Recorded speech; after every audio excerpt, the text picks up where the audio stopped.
Hope you're all doing good. It's been a long time since I just flipped through some comics, so I decided, why not? Let's look through some comics. It's kind of late, but oh well, it is what it is. Uh, I don't know. With just everything like all the Mandalorian hype. I figured why not show this cool Boba Fett comic I got, and then the rest of these comics are just kind of like inspiration what I've been looking at recently, kind of based on like I said, color and also the kind of scope and scale of these comics. So we're just gonna flip through them, talk about them, and I can't wait to get into these, man. I've been flipping through them a little bit, and it's been rad.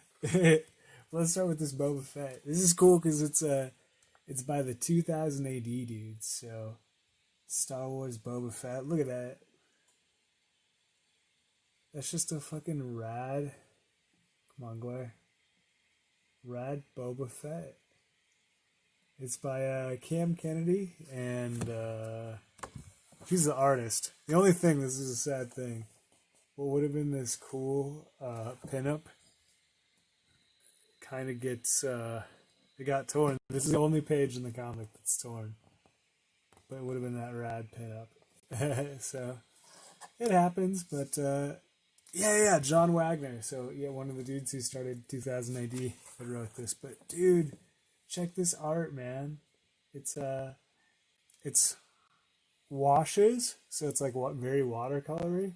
Cam Kennedy's stuff is amazing. If you've ever seen, unfortunately, I don't have the Star Wars Dark Empire, but that's really good by him.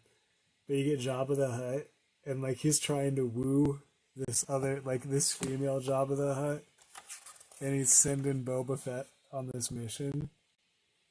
But let's see if we can get it to focus. Check how rad that shit is, dude. I love the color wash on this, man. It's fucking rad, dude. Yeah, so it's just kind of like the adventures. This came out by Dark Horse, so this was kind of like I think I don't know if it's before or after, like, because their universe, look how rad the colors are there, dude. I almost see a little bit of a Sean Gordon Murphy in that, almost. That's rad. And then the design of Boba Fett. That's just such a fucking cool helmet. Look at that dude getting blasted. It's a cool page. With like a little bit of yellow, and the yellow is more his speed bike. They're a little bit kind of cool, but like his speed bike is definitely the brightest thing on here. And then you get to that full red, and it's them getting blasted. That's cool. I love Cam Kennedy's shadows, the shadows that he does. And it's cool because it's a light. It's blue. It's not inks. It's a color, very Frank Frazetta ish. Him on his fucking jetpack, you know. This is a cool. I love this face. Look at that face, man. That is a rat. Cam Kennedy is great, dude. He's Boba Fett just looking like a badass, but Cam Kennedy knows what he's doing. Alright, so we get to this. This guy's wanted. He's this little elf fucking dude. And I'll be real with you. I can't stand him. Like, I really can't. I don't know why. But there's something that just completely rubs me the wrong way about this little character that, like, whenever he's on a page, I look right past it. He just visually makes me want to punch him in the face.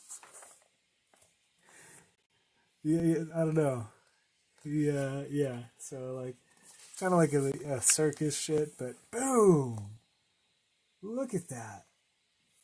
Fucking, what a hell of a page. Sorry, I'm trying to get it so there's no glare, but is that a funeral, man? Let's look close on this fucking page, because this is so rad.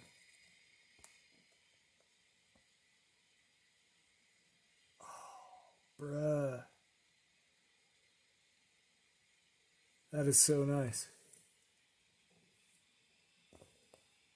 Look at this shot though, like the casket, all the living things. So this is pretty cool. I think this is cool. I would say he did this intentionally on this page, but all the living things in this panel are really dark. All the characters are black. This is a funeral, right? The ground is very light, and you can kind of see that distinction between them all, right? Like living things black, non-living things light. The casket's light, man. He's symbolizing that's a dead thing. That's so cool.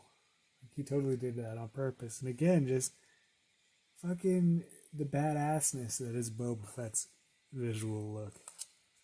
It's radical, dude. It's so cool. Man, look at that. Look at this shit, dude. That is sweet. Here, we're going to go out just a little bit. Sorry, it keeps like wanting to bump out of focus every time I move just a little bit, so I apologize. But, dude, that's fucking...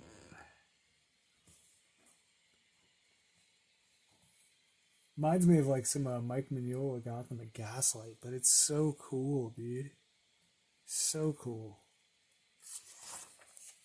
Ah, look at this ship! The watercolor planet behind it, too, dude. That's a fucking shot, man. Oh, man. I love the way he does fucking spaceships, dude. His harsh pen work. Look at that, man. But that's so cool. Isn't that great? I love that shot. I love the blue, like, kind of aqua background, too. And a very green palette here. He does all the coloring, like, I'm pretty sure. I'm 95% sure. Yeah, he does all the coloring because it just says art. So, yeah, he does all of it. And his chops are just so good, dude. I don't want to spend a whole time on it. He takes on this other kind of bounty hunter guy. There's another shot. I want to find it, though. It's another kind of spaceship. Oh, man. Here we go. We're getting into it. Dude, look at these scenes. The colors, man. And it's just really like red, yellow, and blue. But that's so radical. I love his figure drawing. I love that. You see a lot of Cam Kennedy's, like, I don't use the black lines. I don't fill in the black lines because I try to stay more with color. I don't know if that's a good thing or bad thing. But, like, you can see a lot of Cam Kennedy in what I do with my ink lines. He's awesome, man. He does some really cool stuff. If you like this, here we go. Look at that double page spread. Well, that's a single panel, and that's another single page.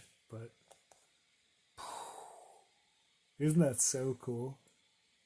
It's fucking radical, man. Look at that. Dude, it's just so much depth. It's badass.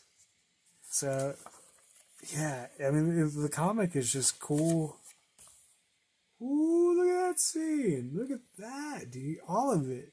It's all great. Like, I love his scenes. So his characters are well animated. Kind of reminiscent to Akira, and I'm not sure who influenced who in that aspect, but when he does these fucking sci-fi scenes and spaceships and props and stuff, knocks it out of the fucking park, man. Just shaboink. Look at that. Like, here's my only thing with this, and I don't know whether this came with the actual writing in the script or if this was his decision. The thing is with this double page thing, it goes, and it's an amazing page. Like, don't get me wrong, but like, space, ships, characters. I would have split the page right here actually and extended this scene out just a little bit more and just thrown this on the next page because let's see what's on the next page. Yeah, it's more interior stuff, right? So I would have tried to condense this interior maybe to this page or bring it to the next one. because this goes back out. Like I would. That's just my ideas, but this is such badass. This is one of my favorite fucking Boba scenes in the comic. Just he's good at drawing Boba Fett, man. So if you like Mandalorian, check this out. Look at that, dude. That's so rad. That's so rad. Watercolors. He didn't need no digital BS. Jabba the Hutt. It gets pretty dry here. I think they're in a desert, so he decides to go for a more dry palette. I'm not the biggest fan of it. I like when he goes hard with them colors, son. So let's skip ahead. It's pretty cool. Love that. It's great, right? It's such. That's a great panel too. I love the layout of that. Like he knocks it out of the park. Oh, so cool! He knocks it out of the park with every. Oh, that's fucking great. I'm just so stunned by his like character work. Like everything he does, he kills it. Reminds me a lot of Brendan McCarthy too. Let's turn the page. Yeah, let's go a little bit further. Ooh, love the lighting in that. Kind of. Oh man, look at that. Very realistic, and that's just pens, man. You can get realistic rendering with pens if you do it correctly. There was like a couple final scenes I think that I wanted to flip through here, but yeah, I love. Look at that, dude! Check out that scene of fucking Boba. Him in the hut. I love the coloring. That's so badass. The red, yellow, and blue, and then just kind of fading out. That's wicked, man. So yeah, this is Boba Fett. It's a pretty rad comic. This is it. Like there was no like second volume or anything, but pretty rad. If you see it around, get it. Yeah, you get it, man. It's worth it. Let's talk about this next one. So now we're getting into kind of just what I've been looking at recently with like for inspiration and just kind of what's been inspiring my work or what I've been looking at. The aspect is in colors and like scale in my scenes. The White Llama, we'll get this one first. The White Llama is like definitely color. I love the artist. He does some good action shots too, but his color in this is so good. If you thought that Boba Fett coloring was good, this is even better. I'm pretty sure Boba Fett did was colored with watercolor.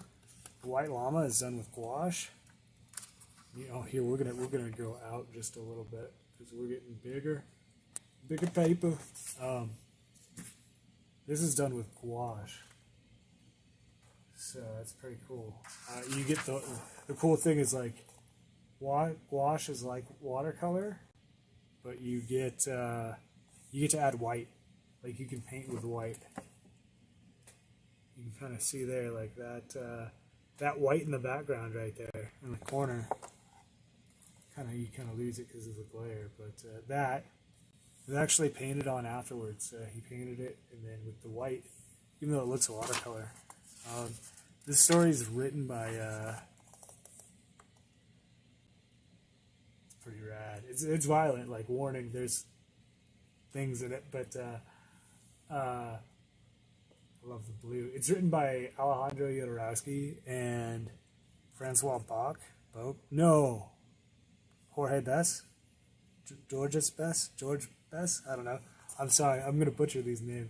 I butcher American names, so I apologize for butchering any foreign names. But, yeah, I mean, it's not bad. Like, I've read most of it. I've read 3/4 of it. I kind of pretty much know the story and where it's going, but, like, it's about middle ground for Jodorowsky, just because it's stuff he's...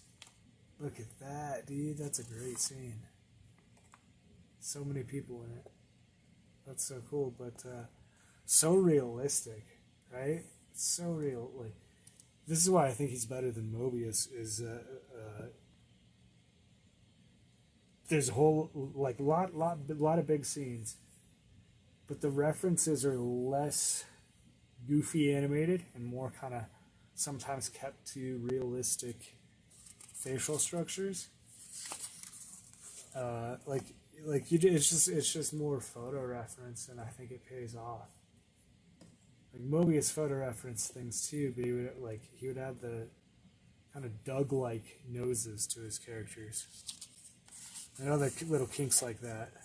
But this book is kind of like it's about pretty much the next reincarnation of I don't want to say Buddha, but like I guess whatever the Dalai Lama is, like the monk that's supposed to bring enlightenment, right?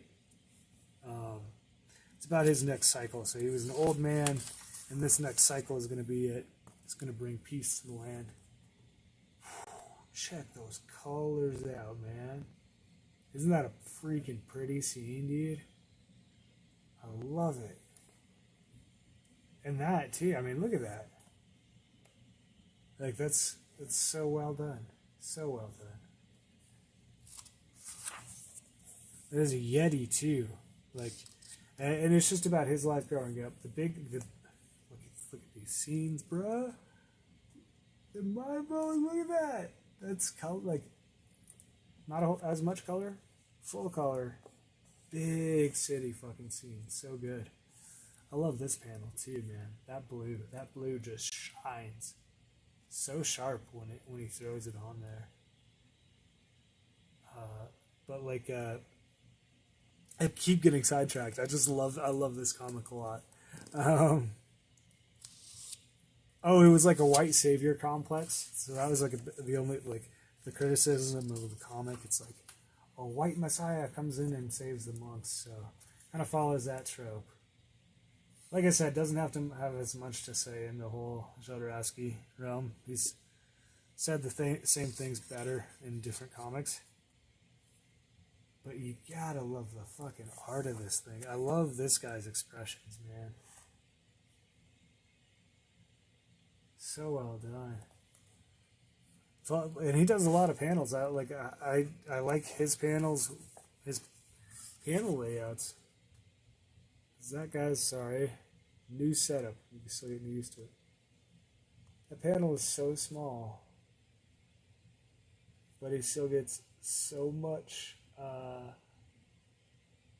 expression and characteristic into the page, you know? It's so cool, man. Yeah. I mean, it's a lot of color, right? I love it because of the color of the art. It's very trippy. Let me get to the more... Oh, yeah. Well, I mean, he does some weird things too, but like...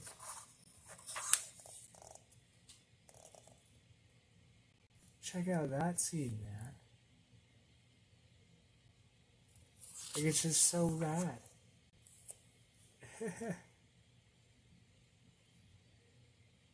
I love it, man. Let me see if I can find some of it. Yeah, just very trippy, surreal Buddhist monk. Like, oh man, definitely heavily photo reference, but it's beautiful. Like it doesn't. Sometimes that you pay the price for doing that, but that panel is so well done. Man, I love it. It's great.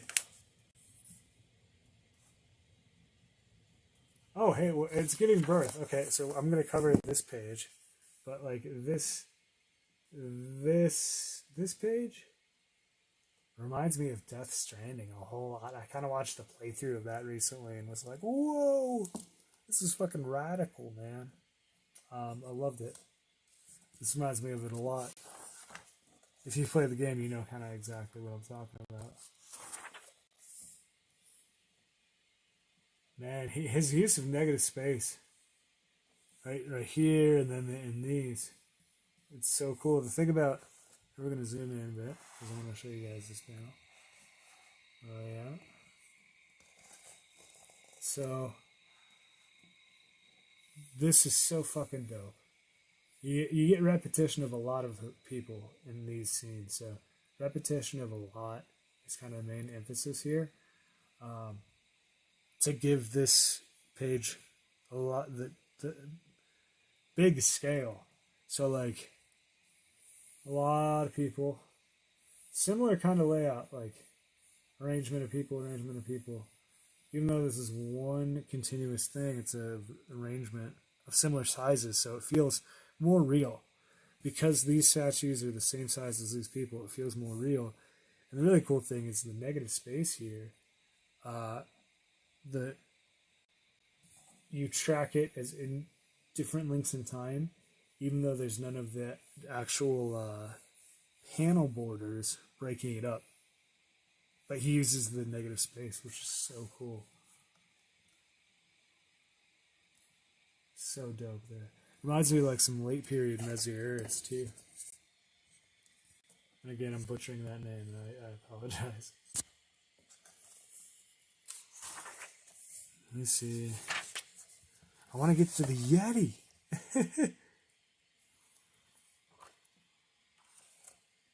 Oh, here we go. Yeti. He battles the Yeti at the end, I think. I'm pretty sure like the ending is him battling the Yeti. But yeah, a lot of people. And so I like that. I like this comic for the scale of how many people are on it. And he throws a lot of panels on the page. A lot of panels. Even like look at, yeah, there you go. Stuff like this. With this negative space, even panels that look like one panel, kind of faked out as 3 different panels, which is really cool. But like you got 1, 2, 3, 4, 5, 6, 7, 8. Honestly, I say 9, 10 panels. You average about 10 panels. Love that scene, dude. Love it. Great artwork. It's just good fucking artwork, man. Like this, getting to this level art is kind of one of my goals, because it's very animated, but at the time like realistic. At the same time, realistic. It's so good. So yeah, that's a White Llama by Jodorowsky and Bess. Now let's talk about some Aaron Conley here. So I picked up this book recently, the Bully Wars, because it was by Scotty Young. Scotty Young started out as an artist, but is now a writer. He does a lot of writing. He writes a lot of stories. This is a all ages comic. It's a little, I'd say it's a graphic novel, to be honest. It came out in issues, but it says volume 1. I don't think there's going to be a volume 2. It's like a complete, all-in-one story. Like you can read this and it has an end to it, but it's really good. It's called Bully Wars. It's like Hunger Games, but for high school and bullies. Like here's the cover, so you can just kind of go over the characters on the cover. The main 2 characters are this dude and this dude. This dude's the bully of middle school, and he's been bullying this kid his whole, like all 3 of these kids their whole lives. And they're twins, and they're his best friends. And then these are the bullies that already run the high school, and he's going into they're all freshmen. These guys are freshmen. These guys are like seniors, or at least not freshmen. And he's the head bully. He won the Bully Wars the previous years. And it's the comic is about these 2 working together on these Bully Wars. They make an agreement because the high school bully, such good art, man. I love it. I really love the colors too. This guy did the Middle West comics as well, but yeah, it's just about them kind of hatching this plan to he spits gum and it like traps somebody in a gum thing. Yeah, here we go. He's a bully. But he gets bullied by this bully. And if you win the Bully Wars, like all the bullies in the school enter the Bully Wars to like, if you become Bully King, you like get special privileges and you can tell everybody what to do. And it's run by the coach, and the coach is hilarious. But yeah, they make a promise to like work together. I love that page, man.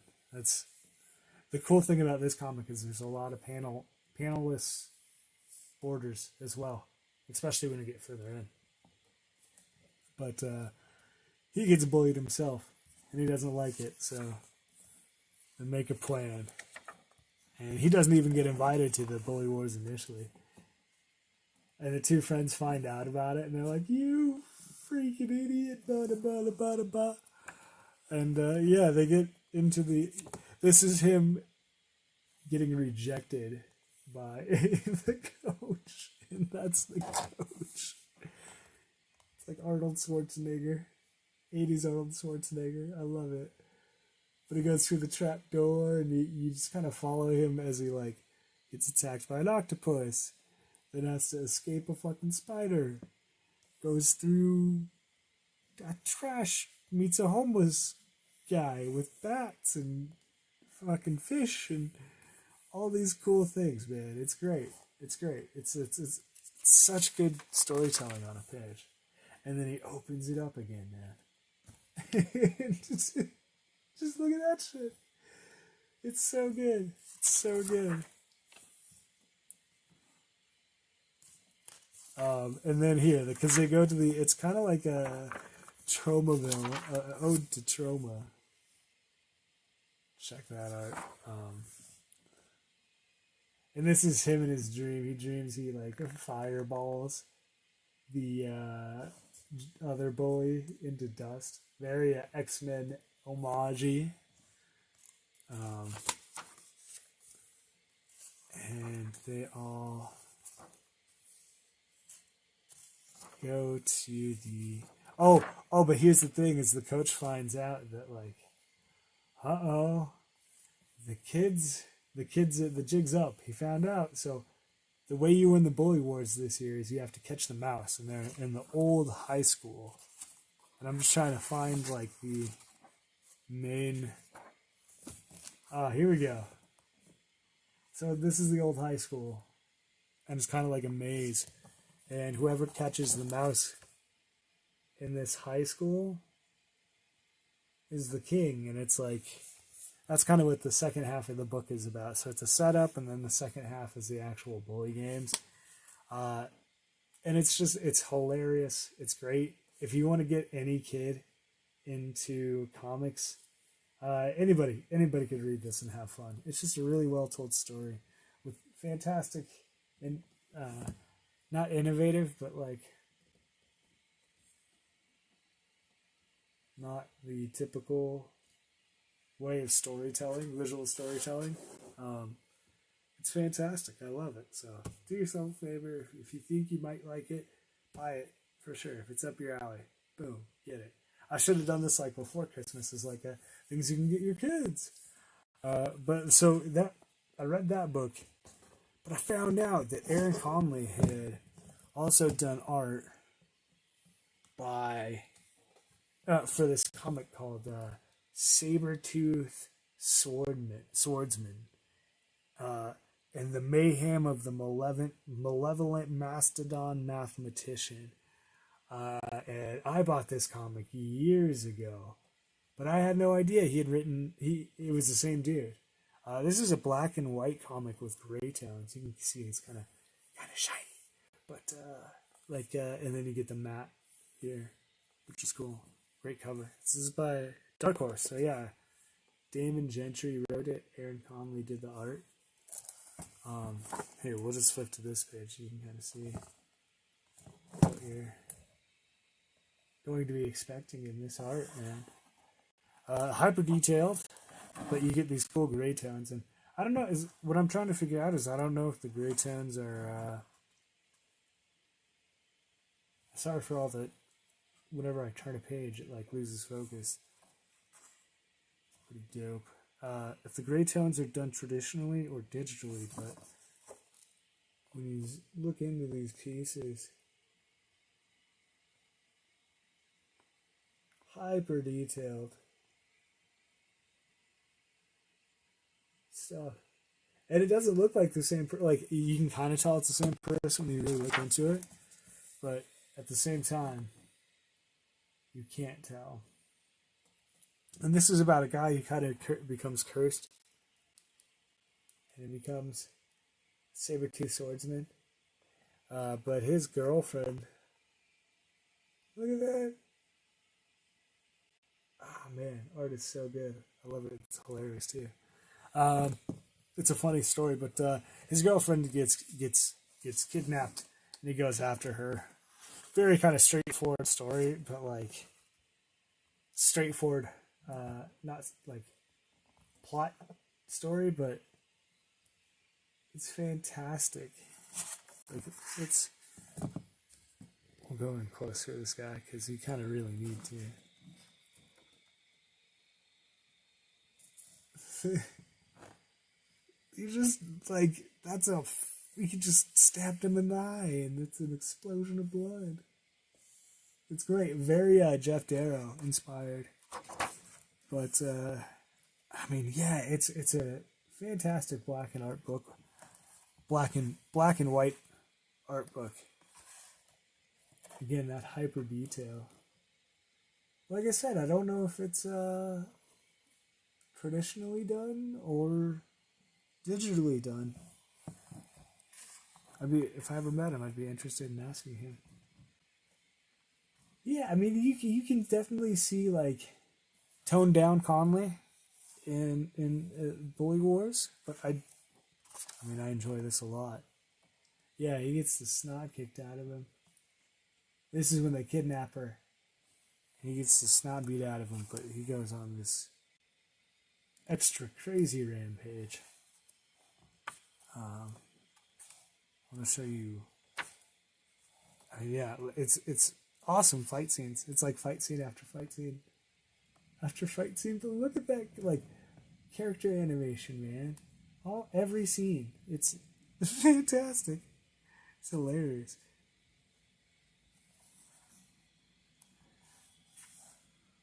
It's less. So the Bully Wars is less hyper detailed than. I mean, look at that villain. Than this comic though, by a lot. But I mean, this comic kind of knocked it out of the park. Bully Wars didn't need that though. You know what I'm saying? Dude, check out these guys. Oh, you can't because it's blurry. Check out those dudes. Haha. That's rad. Man, and again, just that animation. Look at his face. His eyes are like bulging out. We'll go up a little closer. Yeah, pow. Man, it's a really funny book. Like, it's very over the top, but not like This is what I was looking for. This is where it gets super Jeff Darrow. Kind of even Charles Burnsy, but it's super over the top without crossing the line of just being like, this is too much. Like, doesn't sacrifice the story for this, you know? Totally, like, I did that, I showed the Shaolin Cowboy a couple weeks ago, and when he cuts the shark in half with the chainsaw bow staff, like it's the same exact thing. But yeah, and it just, it's a good old fashioned like monster beatdown. Funny storytelling. It's older now, I think. Here, let's see when it was published. Dave's. Oh no, just Dave Stewart colored it. Okay, that makes sense. So Aaron Conley still did all the gray tones and shit. Let's see here. 2013. I thought it was what? Older than that. I thought it was made in the 2000s. That's great, isn't that? So good. Yeah, Saber-Tooth Swordsman. Radical comic. Get it. Check it out if you haven't. How are we doing on time here? Let me double check. Let's double check. Oh, thanks for the like, Jonathan. I appreciate it, dude. Oh, now I can hear myself. I don't want to hear myself. No. Yeah, let's talk about Boogeyman real quick. So, Boogeyman is by Sergio Aragonés. Aragonés? He had a writer. I think it's unfortunate that the writer didn't get credited on it. But this is kind of like a collection of. I mean, it's a send up to creepy and like eerie, the Warren stuff. So it's short stories, all told by this guy. He's the grave digger and tells stories of the Boogeyman.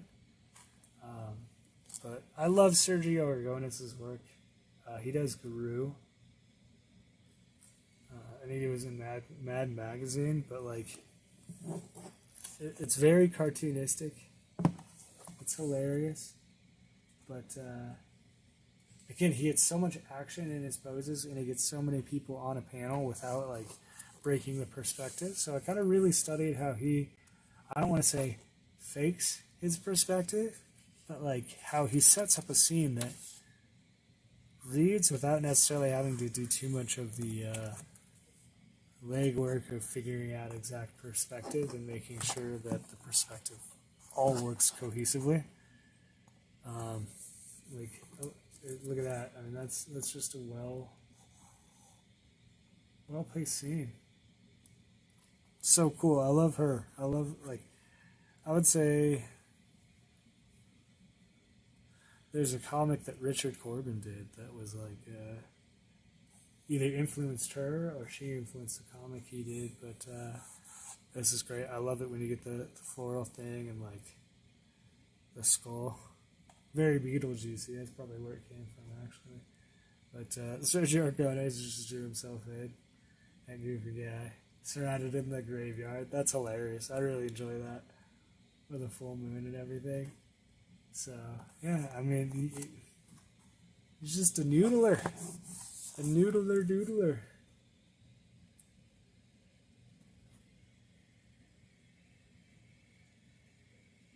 Hey, you can kind of see. Look at that, just so much going on. So I mean, this is really, these are funny stories. Letters, Stan Sakai, that's cool. I forgot about that. I love that. So these, yeah, I mean, it's just kind of like learning lessons of like, don't be a freaking jerk. Fable stories. But just a bunch of short stories. Looks like they're mostly about 10, 11-ish pages long. 11 to 12. Between 10 and 12. Yeah, look at that work. It's super cartoony, but he can just bang this shit out. It's cartoony and like very like Saturday newspaper strippy. But when you really get into that, if my phone will focus, you really like look into that. It's such a beautifully laid out panel. Love those zombies and stuff, like, but there's a depth to this. He creates such a depth without having to do much perspective, just because it's the way he's layering things. But look at that, the art is so good. I love it. It's so expressionistic. Started in 87. That's cool. Looks like either 87 or 99. I'm not totally sure, but I can't flip the page. Oh, no, I can. But yeah, I mean, it's just kind of like the Boogeyman and where it is and how it can manifest in our lives every day. How we can all become the Boogeyman sometimes. But the dictator.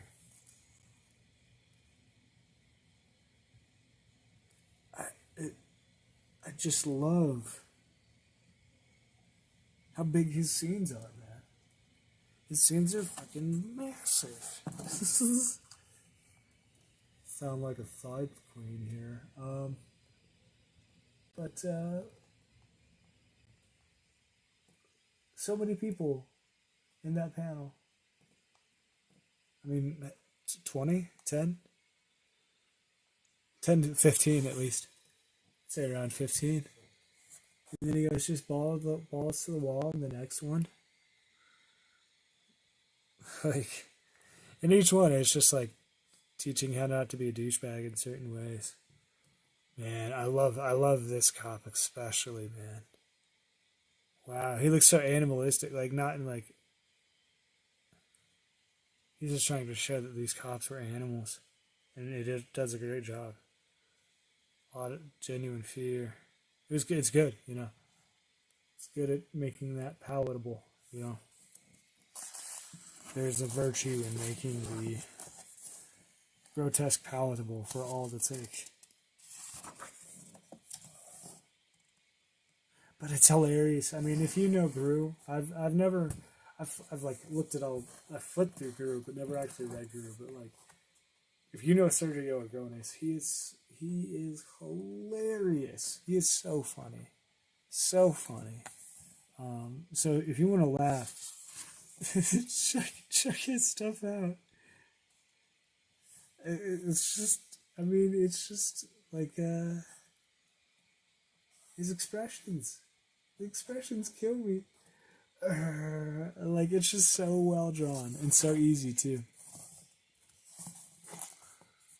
The dark scenes. Like, he doesn't throw much black into his scenes, but when he does, his characters still just pop. Of this huddle, a group of people right here. So nice. And it's not just like they're standing there either. Everyone is an actor in this panel. It's not like Family Guy where they kind of called it out on themselves, where it's like, if you look into the background, these people aren't moving. Like, he took the time to animate his actors in that panel. No one looks the same. They all have a different reaction. And there's a Gravedigger again, dude. And some of them are really short, too. You know? Oh, no. This is a continuation of the story that we were reading. But, yeah, each one has a good moral, a fable.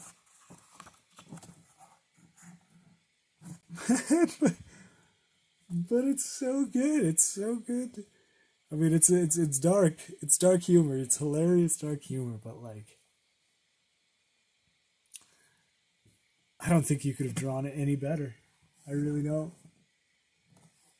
And I know you're like, some people may be like, looks like a fucking kid drew it, but it's like, nah. He's doing all this correctly. He's following the rules of what you're supposed to do, but like, oh, I love it. You see a lot of like his line work in my stuff too, to be honest. Like, again, Mobius is an easy one to jump to from my work, on a lot of people's work, but like, it's the guys around him too that really kind of inspired me. Like, a lot of his the way I cross hatch is similar to the way he cross hatches, like especially through here. This one a lot too, and I'm not saying he didn't necessarily bite from Mobius too. I mean, everybody has to. I don't blame anybody for not, but like the way he does it and where he chooses to use it and how he uses it, it's similar to my decision making, but I mean, I love it. Even just this little thing, the way he feathers it out, so cool. Creates such good depth too. I mean, that's a full scene. That is not somebody being lazy. You can think he's kind of being lazy, but he's not. Because, I mean, he has foreground, Next kind of ground area, like middle ground, right? He's got 1, 2, then he has a building, and then it looks like, kind of looks cool. I don't know if he did this on purpose. This cloud is in front of these buildings too, so another panel behind a panel, and it just keeps pushing out. Like that's where great craftsmanship comes out, is like creating that depth, and it's key. It's key. Love the lumber. His lumberjack scenes are great. I think these are my favorite ones. This one, and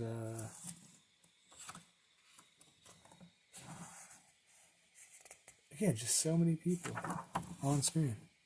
And it looks like, I know that there's a lot of dialogue, but you fly through it, man. That's what's so good. You fly through it. It's well done. The writer did a good job, and we'll go back to him. His vehicles fucking kill it. Like that's a hard thing to do, his vehicles. And he does a great job drawing a Jeep.